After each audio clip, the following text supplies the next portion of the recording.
Only on NBC5 News tonight, over 4 years ago, a local woman was planning to leave her job at the VA. That's right. When she was setting up to leave, her retirement code was entered incorrectly. It created a debt in the system. And as NBC5's Nicole Costantino found out, trying to get it fixed has been everything but smooth sailing. Nicole? The system said she was essentially paid for work she didn't do. Because of that, the government has been asking for tens of thousands of dollars for things like insurance, retirement plans, and salary overpayment. And she says she just wants it to stop. This is my grandfather, Lieutenant Colonel Hale. He was airborne and jumped into the Battle of the Bulge. My great uncle Todd was also a pilot in World War II as well.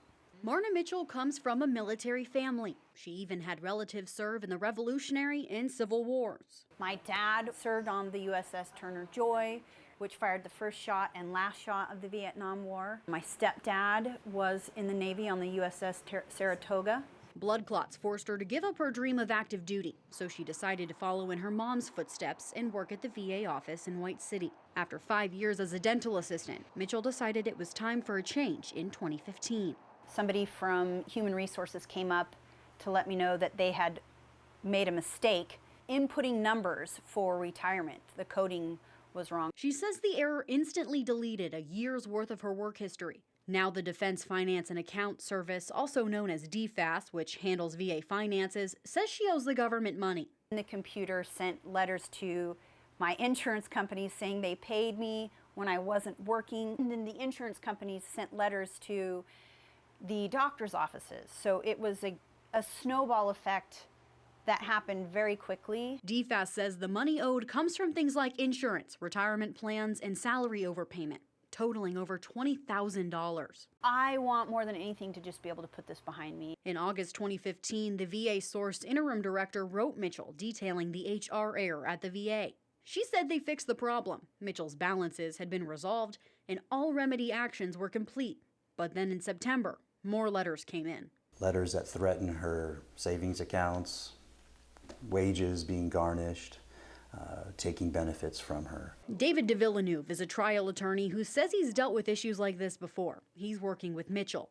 He says if it wanted, the government could take the money out of anywhere, including military retirement accounts. When you get a letter from the government suggesting that you have money that belongs to the government, you wake up every day worried that your bank accounts could disappear, your savings could disappear, your tax return will never come. De Villeneuve says that's what he and Mitchell are afraid of, all because of what they call a simple mistake.